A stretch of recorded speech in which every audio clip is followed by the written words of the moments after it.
Je suis allé chercher mon mari à l'improviste, sans le prévenir à l'avance. Sur le parking, j'ai soudain vu mon mari, la main sur la joue d'une collègue, leurs lèvres se touchant. Au lieu de crier, j'ai appuyé sur l'accélérateur. Ma voiture a bondi en avant, faisant crier la femme, et mon mari a reculé, le visage pâle comme un linge. Je suis Kimberly Evans, 36 ans, directrice de la communication chez Midwest Connect Media à Détroit.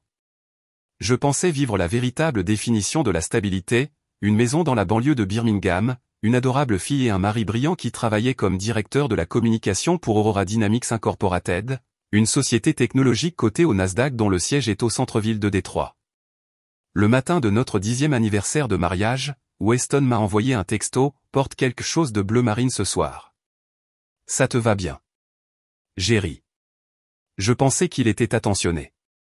J'ai quitté le travail plus tôt, je me suis arrêté au Somerset Mall, j'ai choisi une robe bleu marine à col en V qui me semblait à la fois mature et féminine. J'avais prévu de passer à son bureau, chez Aurora Dynamics, pour le surprendre. En 10 ans, j'avais rarement fait quoi que ce soit de spontané, et aujourd'hui, je voulais briser la règle. Le siège d'Aurora se dressait dans le centre-ville de Détroit, un élégant bâtiment de verre reflétant le ciel d'automne. Le parking était rempli de Tesla, de BMW et de Lexus. J'ai repéré la voiture de Weston à sa place habituelle, marquée d'un panneau, réservé au directeur de la communication. J'étais sur le point de lui envoyer un texto quand j'ai vu une silhouette familière et je me suis figé. Entre les rangées de voitures, Weston était appuyé contre le capot d'une Porsche rose, sa main enserrant le visage de Tiffany Maxwell, la talentueuse directrice financière de 10 ans sa cadette, que j'avais rencontrée quelques fois lors des fêtes de l'entreprise. Leur baiser était lent, familier et absolument cruel. À ce moment-là, le temps s'est arrêté. Je n'ai pas crié. J'ai juste senti quelque chose se briser dans ma poitrine. Discrètement mais résolument, j'ai sorti mon téléphone, ouvert l'appareil photo et enregistré la scène. Je ne savais pas pourquoi je le faisais, seulement que si un jour il le niait, j'aurais la vérité. Quand Weston s'est retourné, ses yeux ont croisé les miens. J'ai appuyé sur l'accélérateur. Ma voiture a bondi en avant, s'arrêtant dans un crissement de pneus juste devant eux. Tiffany a crié. Weston a reculé, le visage vidé de toute couleur. J'ai baissé la vitre et dit froidement, « Joyeux 10e anniversaire. Tu sais vraiment comment me surprendre. » Puis je suis parti, laissant derrière moi l'odeur de caoutchouc brûlé et une fierté partie en fumée. Sur le chemin, j'ai écouté le rap piétant et vert de Billie Eilish. En descendant Woodward Avenue, la rue où nous avions regardé les feux d'artifice après notre mariage. Tout ce qui était familier me semblait soudain étranger. Je ne savais pas si j'étais triste ou en colère, seulement que j'étais éveillé. En rentrant à la maison, j'ai versé un verre de Cabernet Sauvignon de la collection de vins que Weston traitait comme un trésor, j'ai ouvert mon ordinateur portable et j'ai envoyé la vidéo à David Shaw, l'avocat qui m'avait autrefois aidé à rédiger une police d'assurance vie. J'ai tapé une seule ligne. Garde ça pour moi. J'ai besoin de preuves pour ce mariage. Je ne pensais pas à l'avenir. C'était de la pure légitime défense pour conserver la vidéo quelque part où Weston ne pourrait pas l'effacer. Je me suis assise en regardant les photos de mariage sur la table, voulant soudainement tout effacer. J'ai ouvert le dossier des photos sur son ordinateur portable. Son identifiant Apple avait toujours été synchronisé avec le mien. J'ai commencé à supprimer image après image jusqu'à ce que je m'arrête sur un fichier inconnu. Silver-horizon-report.pdf. Curieuse, j'ai cliqué pour l'ouvrir. Un écran est apparu montrant des virements bancaires avec des chiffres énormes. Sous le titre se trouvait le nom Silver Horizon Holdings Limited, Panama City, et la ligne « Bénéficiaire » Weston Evans. J'ai cligné des yeux. Mon cœur battait la chamade. J'ai fait défiler vers le bas. Plus de 400 000 $ transférés à l'étranger en 2 ans. Les 2 mêmes années où Weston a été promu et a reçu des primes en actions. Le vin est devenu amer dans ma bouche. Ce n'était pas seulement une trahison conjugale. C'était une trahison de la loi. J'ai sauvegardé le fichier et l'ai envoyé à David avec un message. Pouvez-vous vérifier si c'est un compte offshore non déclaré? 1 minute plus tard, il a répondu, si c'est légitime, Kimberly, votre mari commet une fraude fiscale et Aurora pourrait faire l'objet d'une enquête. Je suis restée silencieuse, regardant la lumière se réfracter à travers mon verre de vin. Alors, je venais d'ouvrir la porte qu'il s'efforçait de garder fermée. J'ai posé le verre, pris mon carnet de travail et écrit « La transparence commence ce soir ». Quand on a sonné à la porte, j'ai trouvé Martha Klein, ma voisine de 62 ans, une avocate à la retraite, se tenant là avec une tarte aux pommes fraîchement cuite. Elle a souri doucement. J'ai vu que vos lumières étaient encore allumées. J'ai pensé que quelque chose n'allait peut-être pas. Un peu de douceur pourrait vous aider à dormir. J'ai pris la tarte et les remercié avec un sourire. Aucun mot n'était nécessaire, mais le regard dans ses yeux m'a ancré. Peut-être que ceux qui ont connu la perte reconnaissent toujours le visage de quelqu'un qui vient de perdre la foi. Quand la porte s'est refermée derrière moi, j'ai regardé la tarte, puis les mots dans mon carnet. La transparence commence ce soir. Je savais que j'avais franchi le seuil entre la douleur et la vérité.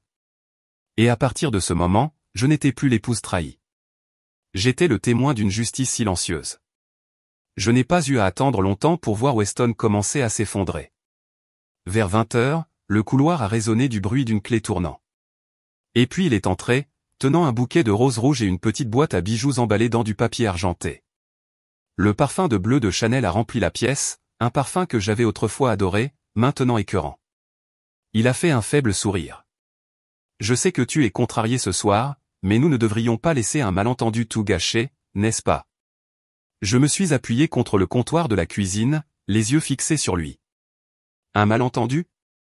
As-tu acheté ces fleurs avec l'argent d'Aurora Dynamics ou avec tes fonds du Panama? Le visage de Weston est devenu pâle comme s'il venait d'être giflé. Il s'est figé, les yeux fuyants, s'efforçant de deviner ce que je savais. De quoi parles-tu? Quel Panama? J'ai ouvert l'ordinateur portable et j'ai tourné l'écran vers lui. Le fichier PDF était déjà ouvert, intitulé Silver Horizon Holdings Limited, Panama City. J'ai parlé lentement, en articulant chaque mot. Je ne savais pas que tu étais bilingue, Weston. En anglais et en argent. Il a bégayé, la voix sèche. C'était juste des transferts temporaires, une société d'investissement.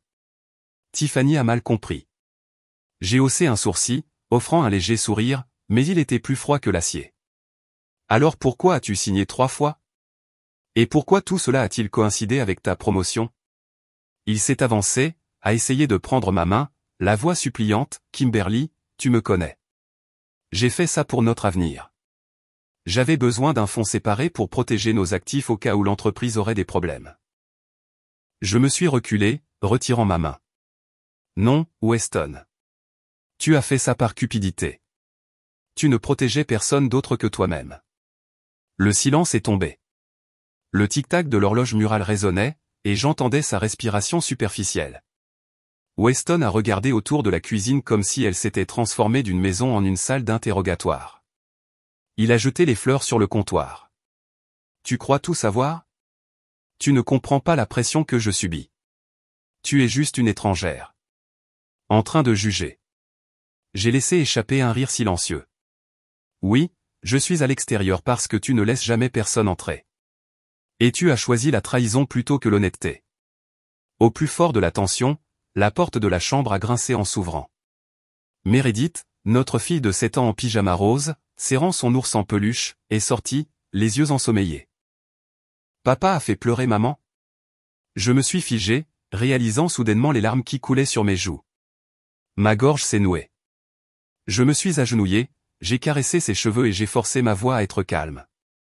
C'est bon, ma chérie. Papa a juste oublié que la vérité compte plus que les cadeaux. Weston a baissé la tête, évitant son regard. Il a reculé vers les escaliers, silencieux, puis a marmonné, je vais rester à l'hôtel ce soir. Je me suis levé, les bras croisés. Tu devrais. Et Weston, avant de partir, prends ton ordinateur portable. Je n'ai besoin de rien d'autre ici qui sente le mensonge. Il m'a regardé brièvement, puis a attrapé sa valise et est sorti. La porte s'est fermée doucement, mais son écho a tonné dans la maison vide. Je me suis retourné, j'ai pris Meredith dans mes bras et l'ai apaisée jusqu'à ce qu'elle s'endorme. Alors que ses paupières se fermaient, je me suis assise à côté du lit, regardant son visage dans la lueur chaude de la veilleuse. Je me suis dit que pour elle, je ne tomberais pas. Cette nuit-là, je n'ai pas dormi. À 2 heures du matin, j'ai fait du café, j'ai rouvert les emails de David et j'ai examiné chaque fichier que j'avais envoyé. Les chiffres du compte du Panama dansaient devant mes yeux, se moquant de moi. Je savais qu'un faux pas et Weston ne perdraient pas seulement ce mariage, ils perdraient tout. Mais pour moi, il ne s'agissait plus de vengeance. Il s'agissait de justice, de la transparence que je lui avais autrefois appris à valoriser.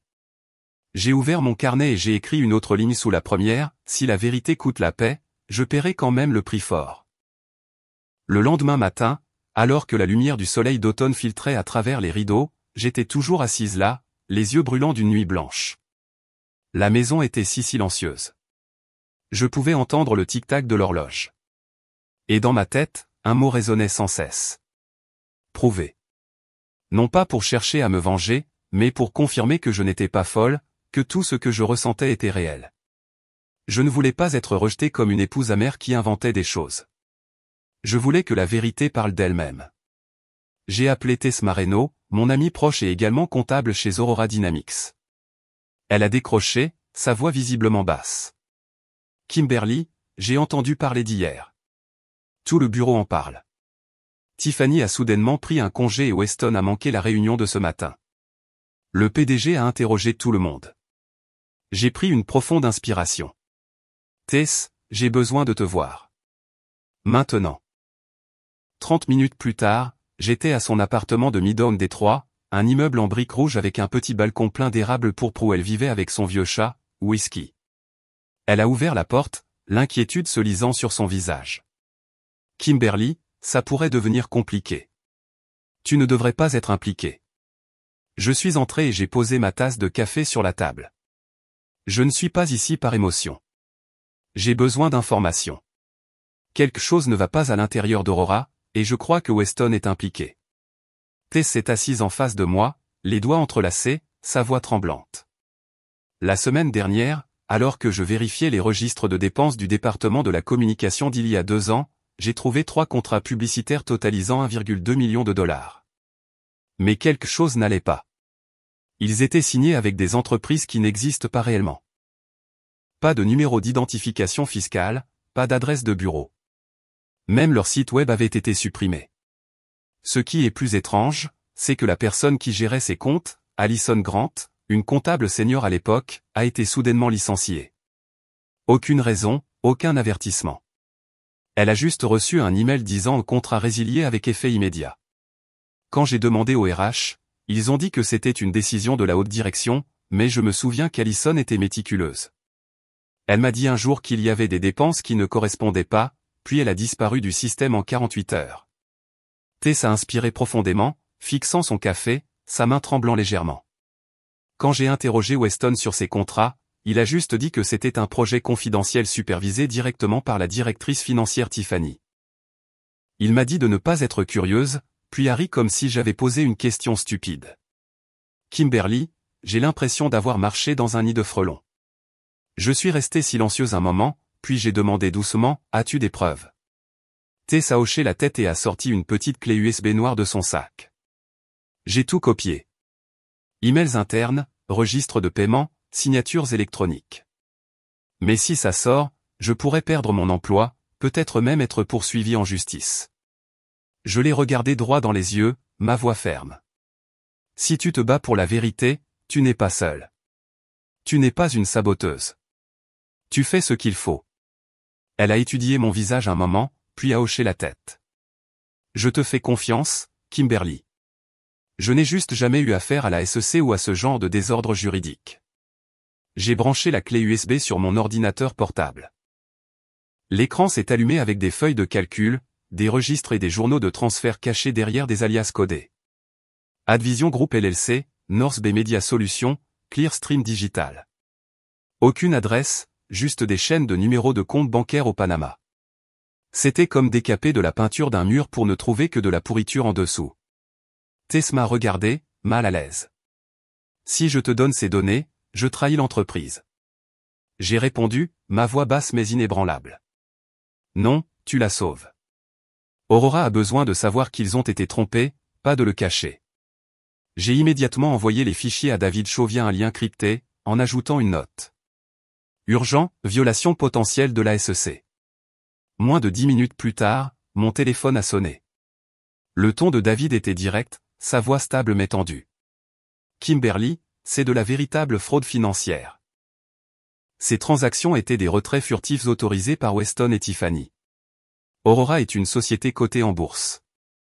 Ils sont tenus de le signaler à la SEC. Si vous êtes prête à déposer une plainte en tant que lanceuse d'alerte, je vous guiderai à travers le protocole approprié. Je suis restée silencieuse, puis j'ai dit. Alors, commençons. Je ne permettrai pas que la justice soit retardée un jour de plus. Après avoir envoyé les fichiers, je me suis assise près de la fenêtre de Tess. Le ciel de Détroit devenait gris. Des feuilles d'érable rouge tremblaient dans le premier froid de la saison.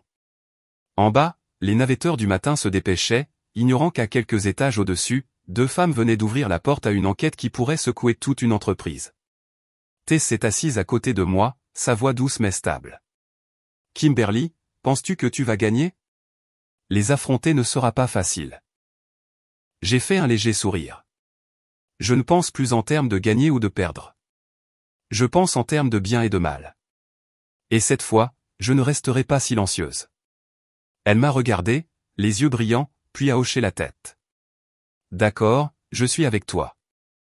J'ai doucement serré la main de Tess, sentant une force tranquille onduler entre nous.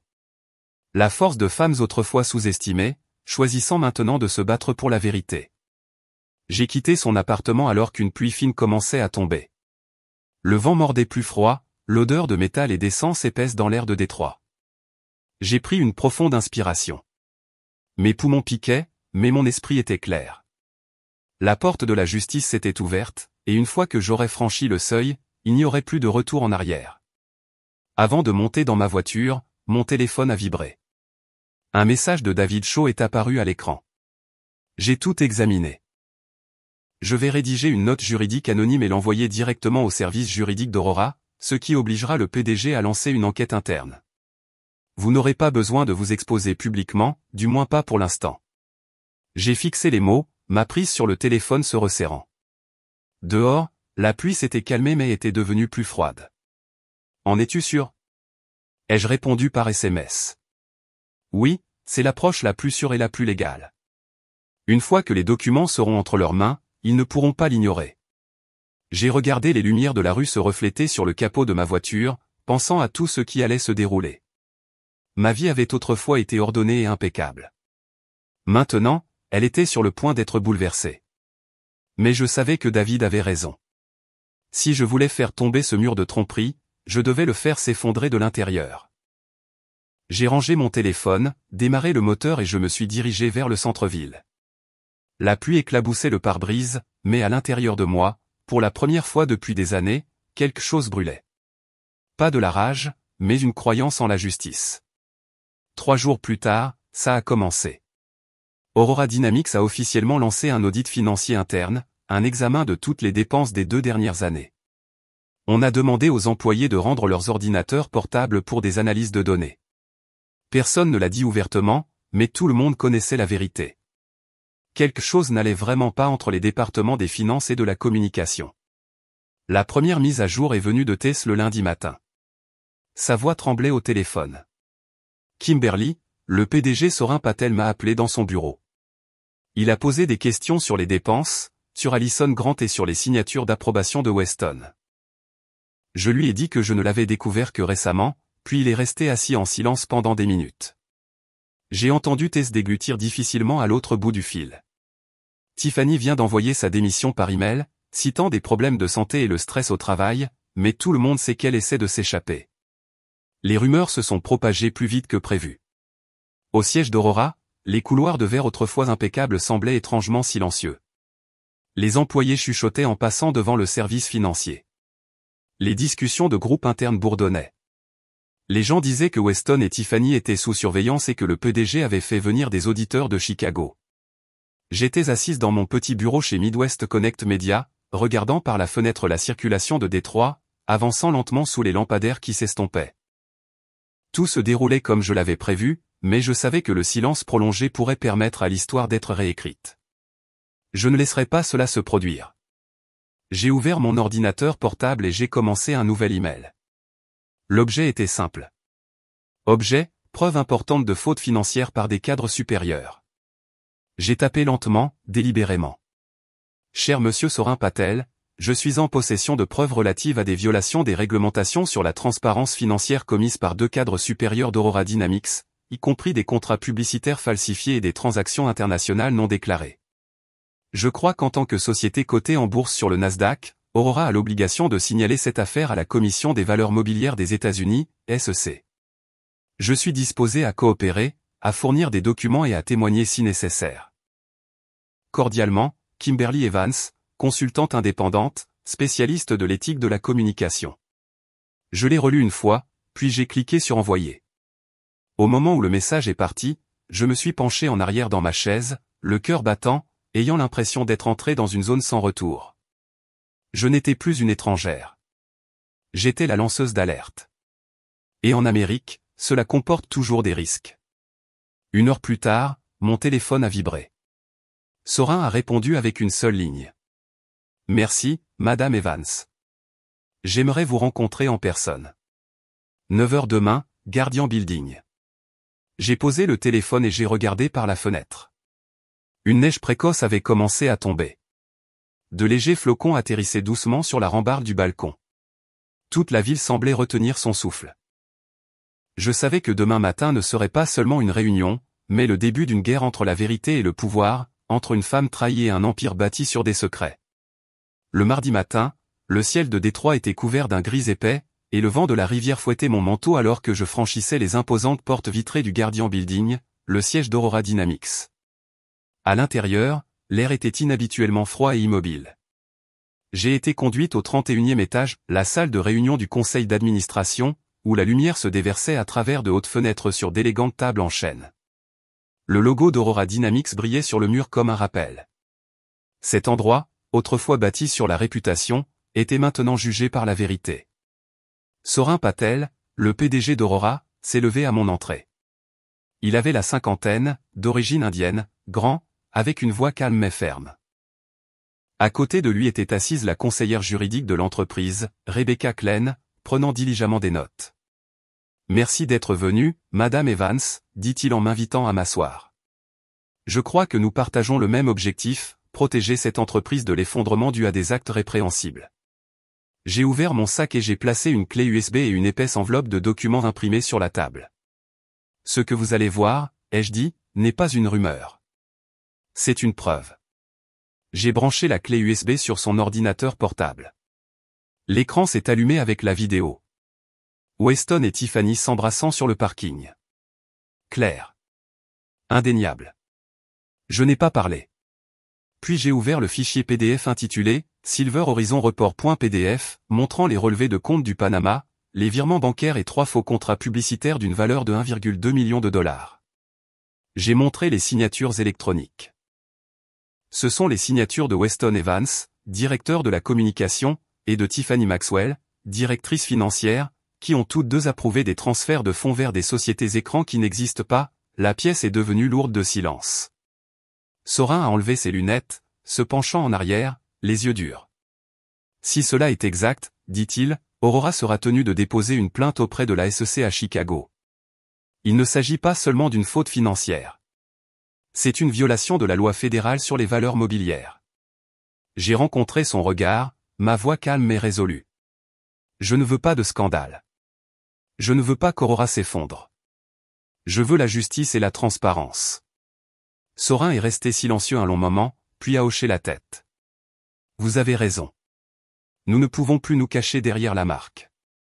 Il s'est tourné vers Rebecca. Préparez un accord de confidentialité pour lanceur d'alerte. Madame Evans le signera ici. Rebecca a ouvert sa mallette, a sorti un document juridique et me l'a tendu. Je l'ai lu attentivement, des clauses claires protégeant mon identité, interdisant la divulgation et accordant l'immunité contre toute représaille professionnelle. J'ai signé mon nom, ma main tremblant légèrement, mais ferme. Kimberly Evans. Sorin m'a regardé, sa voix basse.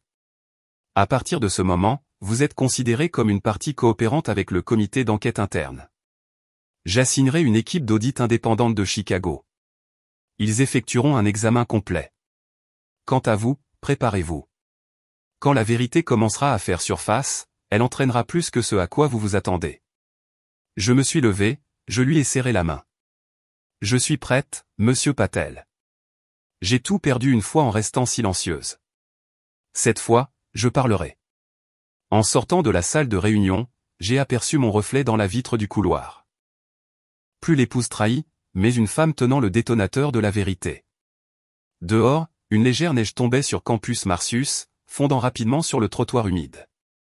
J'ai pris une profonde inspiration, réalisant que j'étais maintenant pleinement entré dans une guerre sans retraite entre la justice, la réputation et le souvenir de qui j'étais autrefois. 2 jours après cette réunion, tout à l'intérieur d'Aurora Dynamics a changé si vite que personne ne pouvait reprendre son souffle.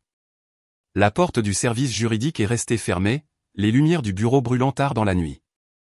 Ceux qui avaient travaillé avec Weston ont commencé à recevoir des emails du service de conformité juridique demandant une confirmation des procédures d'approbation des contrats au sein de la communication. Tous les registres comptables des 2 dernières années ont été rappelés et l'équipe juridique d'Aurora a officiellement confirmé ce que personne ne voulait croire. Le compte Silver Horizon Holdings Limited ouvert au Panama listait 2 bénéficiaires principaux, Weston Evans et Tiffany Maxwell. Une série de mails internes a été décryptée, dont plusieurs dans lesquels Tiffany émettait des ordres de transfert temporaires, et Weston les approuvait en 5 minutes. Personne ne pouvait plus le nier. Un rapport de synthèse a été rapidement envoyé au PDG Sorin Patel et, conformément à la loi sur la transparence des entreprises de 2024 et à la FATCA, Foreign Account Tax Compliance Act, Aurora était tenu de signaler l'incident à la Security and Exchange Commission, SEC, dans la région de Chicago. Il ne s'agissait plus seulement d'une violation interne. C'était devenu une enquête fédérale avec des impacts potentiels sur les actions et la réputation de l'entreprise. J'ai reçu un email de Sorin. Merci pour votre coopération. Nous prenons toutes les mesures légales nécessaires. Weston Evans a été suspendu indéfiniment en attendant les résultats de l'enquête. La nouvelle s'est répandue comme une traînée de poudre.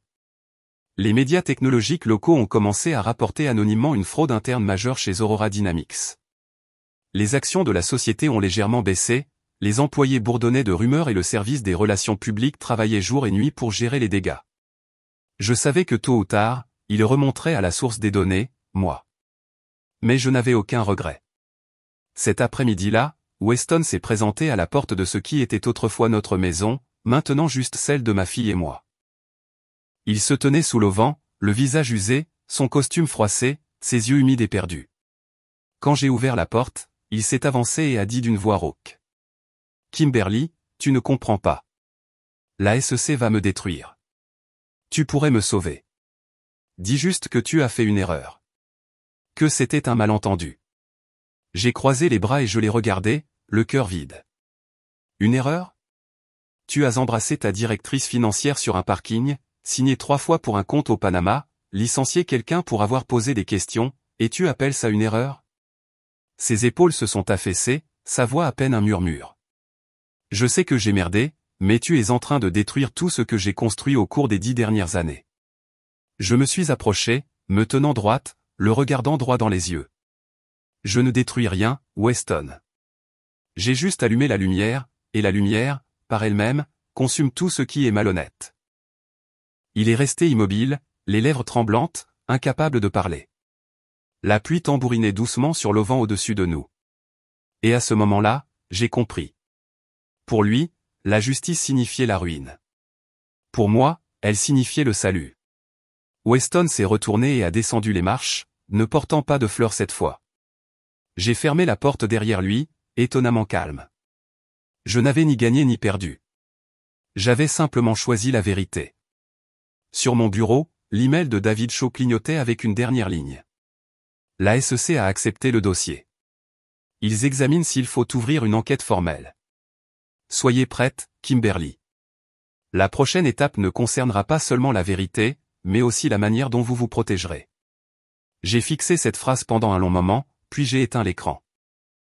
Dans le faible reflet sur la vitre de la fenêtre, j'ai vu mon visage, ne tremblant plus, seulement l'immobilité de quelqu'un qui était allé trop loin pour faire demi-tour. 2 semaines plus tard, Aurora Dynamics a atteint le point de non-retour. Ce matin-là, tout l'étage de la direction du Guardian Building a été bouclé pour une réunion d'urgence du conseil d'administration. Du verre dépoli dissimulait la pièce. Des gardes bordaient le couloir, et les employés qui passaient n'osaient que jeter un coup d'œil avant de baisser la tête. La nouvelle s'est répandue rapidement. Le conseil se réunit. Les avocats de la SEC sont présents. Je suis entré dans la pièce, une lumière blanche éclairant une longue table ovale en chêne. À sa tête, était assise la présidente du conseil, Myriam Layton, âgée mais imposante. À côté d'elle, le PDG Sorin Patel et 2 avocats de la SEC du bureau de Chicago. L'air était épais, comme dans un tribunal. Chaque membre du conseil avait une copie imprimée du rapport d'enquête interne, près de 200 pages, à côté de la clé USB contenant la vidéo et les documents du Panama que j'avais soumis. L'avocat de la SEC a commencé, les preuves ont été vérifiées.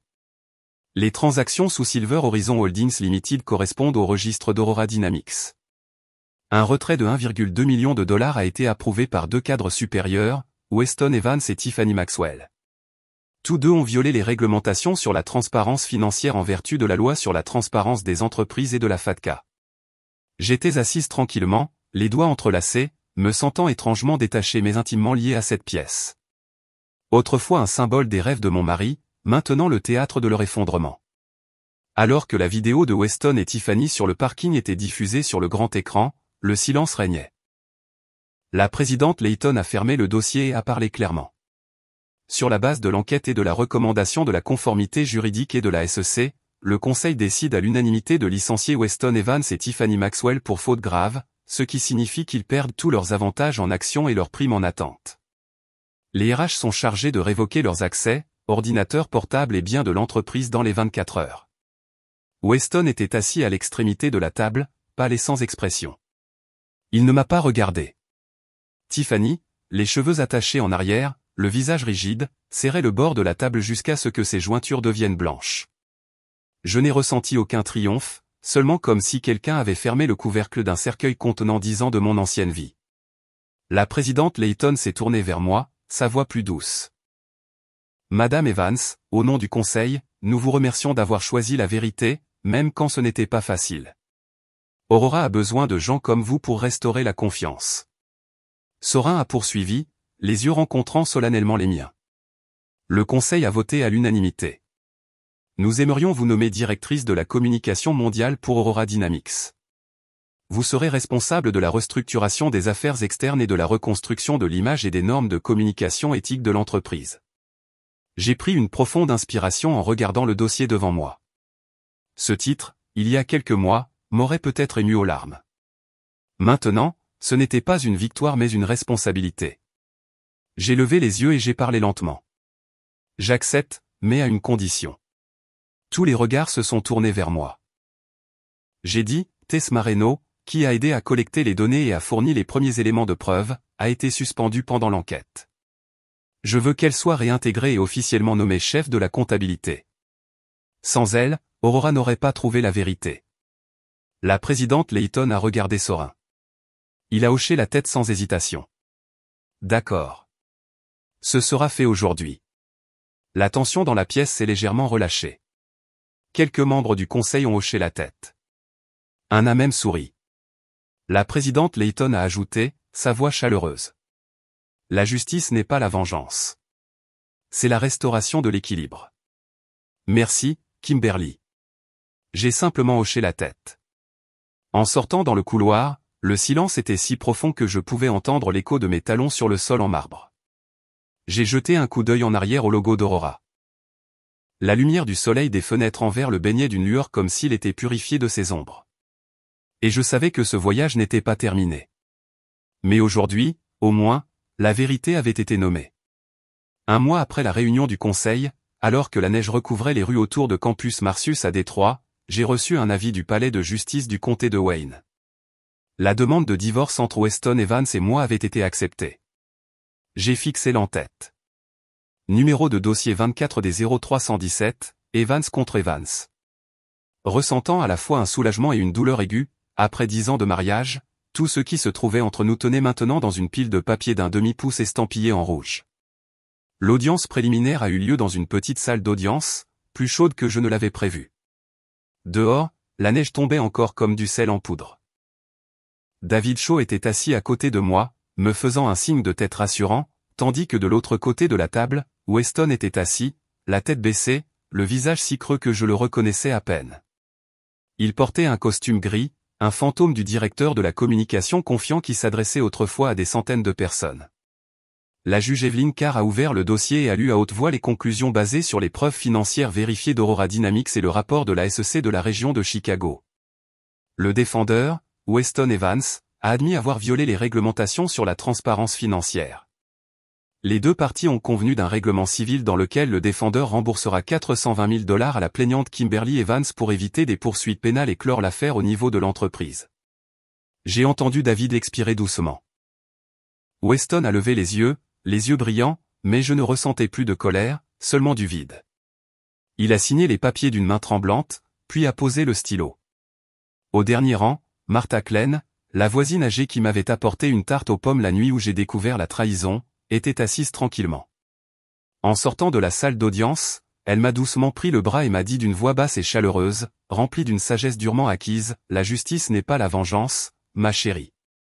C'est la réparation. » J'ai fait un sourire fatigué et j'ai hoché la tête. Peut-être qu'elle avait raison. Je ne cherchais pas la victoire, juste à ce que les fissures soient réparées pour que ma fille puisse grandir dans la vérité, pas dans l'illusion. Dans la décision finale, la juge Carr est passée à une nouvelle page. Compte tenu de l'impact émotionnel sur la mineure Meredith Evans, le tribunal recommande 12 mois de thérapie psychologique pour soutenir son rétablissement. Toutes les dépenses de thérapie seront couvertes par M. Weston Evans conformément à l'accord de divorce.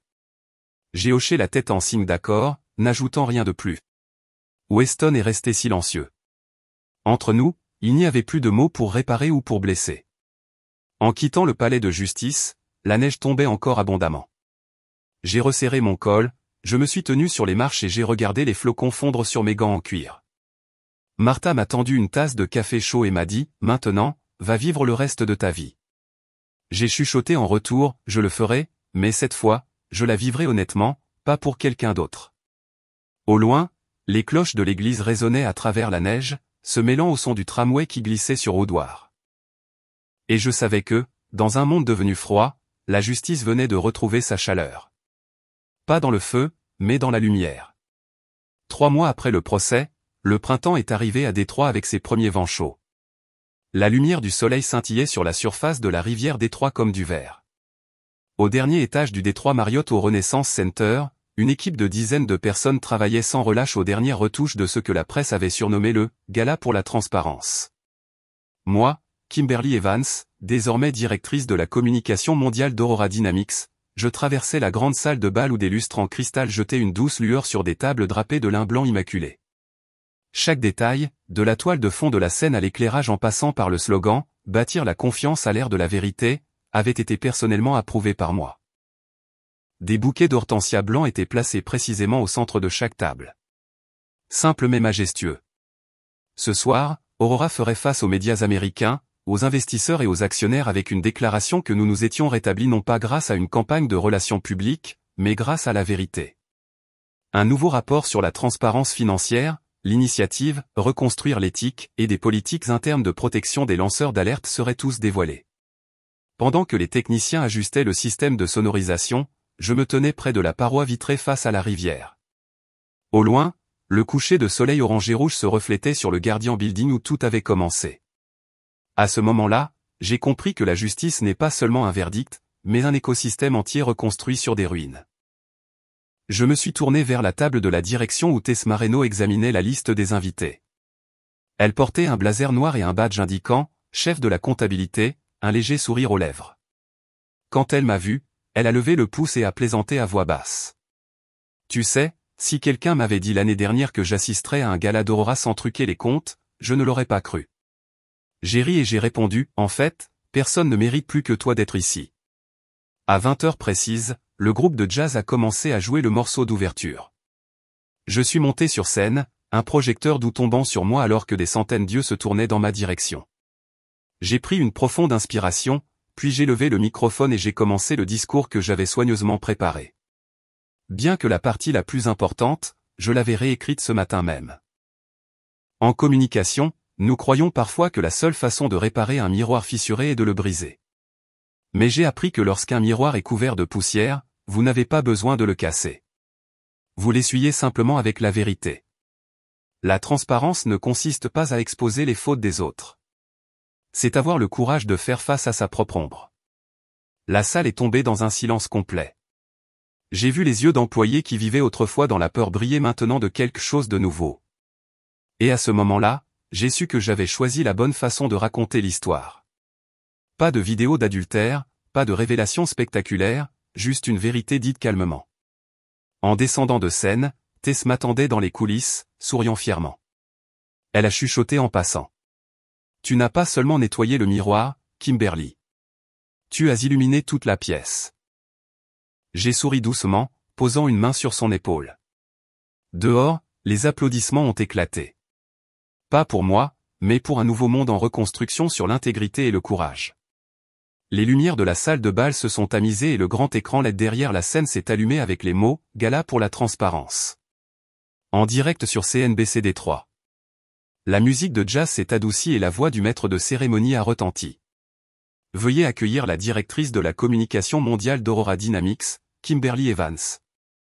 Je suis monté sur scène pour la deuxième fois ce soir-là, entouré de centaines d'invités en tenue de soirée.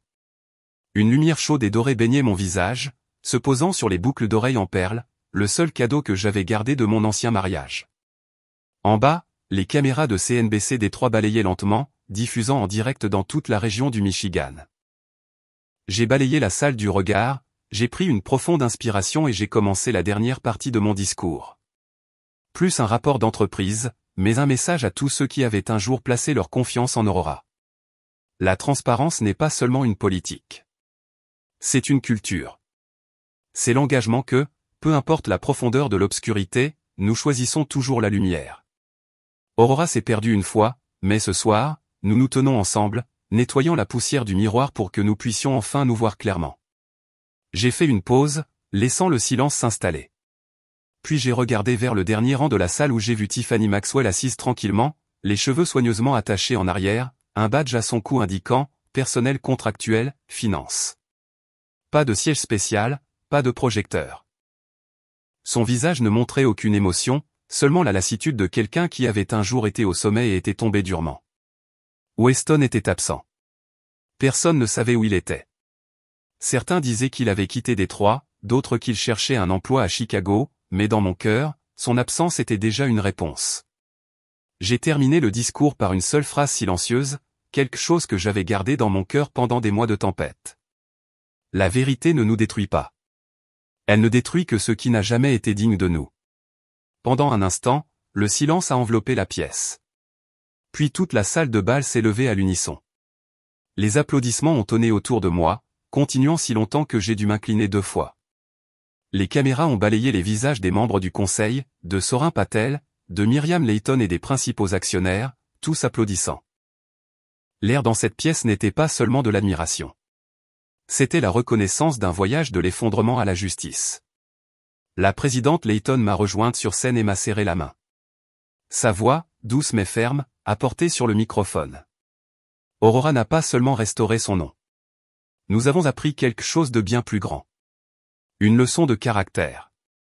Applaudissements à nouveau. Je me suis tourné vers les grandes fenêtres de la salle de bal où les lumières de la ville de Détroit scintillaient sur la surface de la rivière. Dans cette lumière, j'ai vu un faible reflet de moi-même, ne tremblant plus, n'ayant plus peur, mais stable, calme et libre. Le gala s'est terminé par une chanson intitulée « Une nouvelle aube ». Alors que les invités sortaient, Tess s'est approchée et m'a pris la main. « Tu l'as fait, Kimberly ?» a-t-elle dit. J'ai souri et j'ai répondu « Non, nous l'avons fait ». Les bâtiments le long de la rivière Détroit sont restés allumés toute la nuit, comme si toute la ville avait été témoin de la renaissance de quelque chose de longtemps enfoui. Pas l'espoir, pas la victoire, mais la confiance. Un mois après le gala, ma fille et moi avons quitté notre ancienne maison de Birmingham, celle qui avait silencieusement été témoin de tant de dénouements, et avons emménagé dans un petit appartement à Midtown Détroit, à quelques pâtés de maisons de la rivière où le pont Ambassador était visible depuis notre balcon. L'appartement du 7e étage était lumineux et calme, avec des murs blancs et de larges fenêtres qui captaient le soleil du matin. J'ai accroché une petite affiche qui disait « Recommencer ». Sans fioriture, sans bruit, juste un rappel que j'étais toujours en vie et que cette fois, je vivais pour moi-même. Le travail chez Aurora s'était stabilisé. J'ai pris du recul par rapport aux réunions à haute pression et je me suis concentré sur un projet dont j'avais rêvé pendant d'innombrables nuits blanches, un podcast intitulé « Femmes qui ont reconstruit », enregistré à WDE 101.9 FM Détroit. Chaque épisode était une conversation réelle entre des femmes qui étaient tombées puis avaient reconstruit leur vie. Je ne voulais pas raconter des histoires choquantes. Je voulais parler de résilience, de fissures, et de la façon dont la lumière les traverse. Je me souviens du premier enregistrement, un petit studio, les murs tapissés de mousse acoustique, une table en bois clair et deux élégants microphones noirs se faisant face. J'étais assise dans un fauteuil beige, les yeux fermés, respirant profondément alors que le voyant rouge, on air, s'allumait. Ma voix est sortie, basse et calme. Bienvenue à Femmes qui ont reconstruit, où nous ne parlons pas d'échecs, mais de la façon dont les gens se remettent de la ruine. Je suis Kimberly Evans, et aujourd'hui nous commençons avec le chapitre 1. La justice et la guérison. Ma première invitée était Martha Klein, mon ancienne voisine, qui s'était un jour tenue à mes côtés devant le palais de justice et avait dit les mots que je porte depuis. La justice n'est pas la vengeance, ma chérie. C'est la réparation. Je lui ai demandé ce qu'il en était de la vie après avoir perdu son mari d'un cancer, et comment elle avait trouvé une joie tranquille en s'occupant de ses pommiers dans son jardin. Elle a parlé lentement, chaleureusement, sincèrement. Nous ne redevenons jamais qui nous étions avant la douleur. Mais si nous sommes patients, nous devenons quelqu'un de nouveau. Quelqu'un qui peut comprendre le chagrin d'un autre. À ce moment-là, j'ai réalisé que la vie n'a pas besoin d'être guérie de manière éblouissante. Parfois, elle a juste besoin d'être racontée, d'être entendue et d'être crue. Le premier épisode a été diffusé sur Spotify, Apple Podcast et le site web de WDE. Je ne m'attendais pas à grand-chose, j'espérais juste que quelques centaines de personnes l'écouteraient. Mais 3 mois plus tard, l'équipe de communication m'a rapporté un chiffre qui m'a stupéfié. Plus de 500 000 écoutes, principalement des femmes de 40 à 70 ans, dont beaucoup ont envoyé un email pour dire qu'elles écoutaient mon podcast en cuisinant, en conduisant, ou simplement en ayant besoin que quelqu'un leur dise que tout irait bien. J'ai lu chaque email, chaque mot de remerciement, et j'ai réalisé quelque chose d'inattendu. La justice ne vient pas seulement d'un tribunal ou d'une décision. Elle vient d'une personne qui dit la vérité, pour que les autres sachent qu'ils ne sont pas seuls. Cette nuit-là, je suis sorti sur le balcon et j'ai regardé la rivière Détroit. Au loin, le pont Ambassador scintillait comme un ruban d'argent dans l'obscurité. Je tenais une tasse de thé au gingembre, je me suis appuyé sur la balustrade et j'ai souri. Je n'étais plus l'épouse de Weston Evans. J'étais Kimberly, une survivante, une diseuse de vérité, et quelqu'un qui reconstruisait le monde selon ses propres termes. Dans le vent qui balayait le pont, j'ai pensé que peut-être la justice n'est pas seulement une fin, mais le début de notre vie la plus vraie.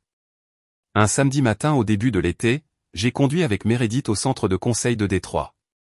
Un petit bâtiment niché dans le quartier du New Center où le soleil entrait toujours à flot par les fenêtres. Le docteur René Harris, une psychologue pour enfants, nous a accueillis avec un doux sourire. Son bureau était peint en crème, bordé de bibliothèques, et un coin pour que les enfants dessinent.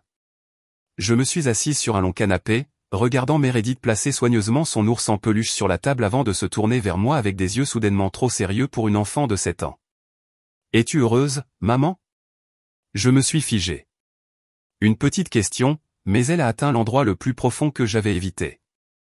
J'ai souri doucement, lui caressant les cheveux. Maintenant, je le suis, parce que je n'ai plus à faire semblant. Meredith m'a regardé, puis a souri de cette manière savante que les enfants ont souvent, comme s'ils comprenaient plus que nous ne le pensons. Elle s'est retournée vers son papier et a dessiné une maison avec 2 personnes, une mère et une fille, sous un ciel plein de lumière. J'ai regardé le dessin et j'ai eu l'impression d'être enfin autorisé à respirer pleinement après des années à essayer de vivre dans la version de quelqu'un d'autre de moi. Cette séance de thérapie n'a pas eu de larmes, juste un sentiment de paix tranquille. En quittant le centre, je lui ai tenu sa petite main chaude. Nous avons marché le long de Woodward Avenue, acheté de la glace à la vanille et regardé les tramways passer. Détroit, une ville de retour et de nouveau départ, semblait nous sourire. Une semaine plus tard, Tess Mareno a appelé. Sa voix contenait une nouvelle sorte de joie que je n'avais jamais entendue auparavant. Kimberly, je viens de démissionner d'Aurora. Je lance ma propre entreprise, Clearpoint Consulting. Je veux créer un service de conseil en éthique financière et en culture d'entreprise. J'ai souri, pas surprise. Super non. Et tu sais quoi? J'en veux. 20% de participation. Tessa rit au téléphone. Je savais que tu dirais ça, mais honnêtement, je veux juste que tu sois avec moi. Aurora est peut-être le dernier chapitre, mais ce que nous y avons appris mérite un nouveau. Quelques jours plus tard, nous nous sommes retrouvés au Starbucks Réserve Détroit, installé dans l'ancien bâtiment de la Guardian Bank. Briques rouges lacées de lumière dorée. Notre table près de la fenêtre faisait face à la rivière. Le soleil de l'après-midi se penchait sur des cappuccinos fumants. Tess a ouvert son ordinateur portable et a exposé les plans d'un nouvel événement. Ça s'appelle Femmes dans l'intégrité. Un espace pour les femmes leaders, les thérapeutes et celles qui ont été confrontées à la trahison au travail. Pas seulement un séminaire, mais un sanctuaire. Un endroit où les femmes peuvent dire la vérité sans crainte de punition. J'ai hoché la tête, la fierté gonflant silencieusement. Nous sommes partis de décombres, Tess. Maintenant, il est temps de planter la confiance. Elle a souri et a levé sa tasse. Aux femmes assez courageuses pour recommencer. J'ai trinqué la mienne contre la sienne. Et à celles qui choisissent la vérité, même quand cela leur coûte tout. Dehors, la rivière Détroit rougissait au coucher du soleil. J'ai regardé vers le pont Ambassador et j'ai senti une immobilité s'installer en moi. Plus de douleur à fuir, seulement des liens qui se développaient entre moi, ma fille, Tess et chaque femme apprenant à vivre honnêtement dans un monde de masques. Et peut-être que c'est la forme ultime de justice, non pas rendue par un verdict, mais en choisissant d'aimer à nouveau la vie dans notre propre vérité. 1 an plus tard, Détroit avait changé, et moi aussi. Aurora Dynamics était devenu un modèle de transparence. Pendant ce temps, je suis passé du leadership d'entreprise au travail communautaire, un chemin sans salaire, mais rempli de sens. J'ai passé plus de 6 mois à finaliser les formalités juridiques. Et au printemps 2025, le Midwest Integrity Fund a été officiellement reconnu comme une organisation à but non lucratif 501c3. Né de mon histoire, la mission du fonds appartenait à des centaines de femmes, celles qui avaient été manipulées financièrement par des partenaires, des familles ou des employeurs. Nous nous sommes associés à la Michigan Women's Foundation, offrant des ateliers sur la gestion de l'argent, les droits des lanceurs d'alerte et un soutien psychologique pour celles qui cherchaient à reprendre le contrôle. Je voulais qu'elles sachent que la justice n'est pas un privilège des puissants. Elle commence par la compréhension et la possession de son propre argent. Le jour du lancement, j'étais assise dans un petit bureau donnant sur Jefferson Avenue. Sur le mur était accroché un cadre photo en noir et blanc de 3 femmes. Martha Klein, qui m'a appris que la justice est la réparation. Tess, qui a osé dire la vérité, et Meredith, ma fille, qui m'a fait croire en l'avenir. J'ai réalisé que ce n'était plus seulement mon combat. C'était devenu un héritage de vérité et de courage. Lorsque la conférence sur le leadership des femmes à Détroit 2025, la plus grande conférence sur le leadership féminin du Midwest, m'a invité à prendre la parole, il m'a fallu 2 jours pour écrire mon discours. Non pas parce que je ne savais pas quoi dire, mais parce que je voulais que chaque mot vienne de la partie la plus vraie de ce que j'avais vécu. Ce matin-là, le TCF Center était bondé de plus de 2000 personnes. Les lumières se sont tamisées alors que je montais sur scène dans un costume ivoire doux, taillé et simple. Au premier rang étaient assises Martha et Tess, souriant comme si elles avaient parcouru chaque étape du voyage avec moi. J'ai commencé. Il y a 2 ans, je pensais que la justice était quelque chose de séparé de moi. Une salle d'audience, un verdict, quelque chose que les autres rendaient. Mais j'avais tort. La justice commence au moment où nous arrêtons de cacher qui nous sommes, arrêtons d'excuser ce qui est faux, et choisissons d'entrer dans la lumière. La salle est tombée dans le silence. Le seul son était le clic des appareils photo. J'ai regardé à travers la foule. Entrepreneurs, étudiantes, travailleuses, chaque femme portant sa propre histoire non racontée. J'ai terminé par une dernière phrase, stable et lente. La transparence n'est pas seulement un principe commercial. C'est ainsi que nous nous aimons nous-mêmes. Par la vérité. Les applaudissements ont tonné dans l'auditorium comme une vague. Certains se sont levés, des larmes brillant. Je me suis incliné, sachant que cette fois, la lumière qui brillait sur moi n'était pas de la reconnaissance. C'était de la résonance. Dehors, le printemps était arrivé à Détroit. Des cerisiers en fleurs bordaient la rive de la rivière, et la brise transportait l'odeur de café d'un petit café de Midtown. Je suis sorti au soleil, j'ai senti sa chaleur sur mes épaules, et j'ai entendu Martha chuchoter derrière moi. Tu vois, ma chérie, tu as transformé ta douleur en but. J'ai souri et j'ai répondu, pas seulement un but, un chemin que d'autres peuvent suivre pour se trouver. À ce moment-là, j'ai réalisé que j'étais vraiment libre. Non pas parce que j'avais échappé au passé, mais parce que je l'avais transformé en lumière pour la route de quelqu'un d'autre. Un matin de printemps, je me suis réveillé plus tôt que d'habitude. Une pâle lumière du soleil se glissait à travers les rideaux et sur le tapis clair de mon appartement de Midtown. J'ai lacé mes chaussures, mis mes écouteurs, et j'ai couru le long de la Detroit Riverwalk, l'asphalte encore humide de rosée. L'air matinal était vif, mêlant l'odeur de l'eau de la rivière à celle du café des cafés voisins. Au loin, le pont de Belle-Île se dessinait. Ses courbes comme des ondulations reliant le ciel et l'eau. J'ai ralenti mon rythme, m'arrêtant à la balustrade pour regarder la rivière. La lumière du soleil dansait à la surface, se dispersant en un millier d'éclats scintillants comme du verre brisé réassemblé, imparfait, mais beau à sa manière. J'ai souri doucement, réalisant que c'était la forme de ma vie. Mon téléphone a vibré dans ma poche. Je l'ai sorti et c'était là. Un nom que je pensais avoir oublié depuis longtemps. Weston. Le message était court.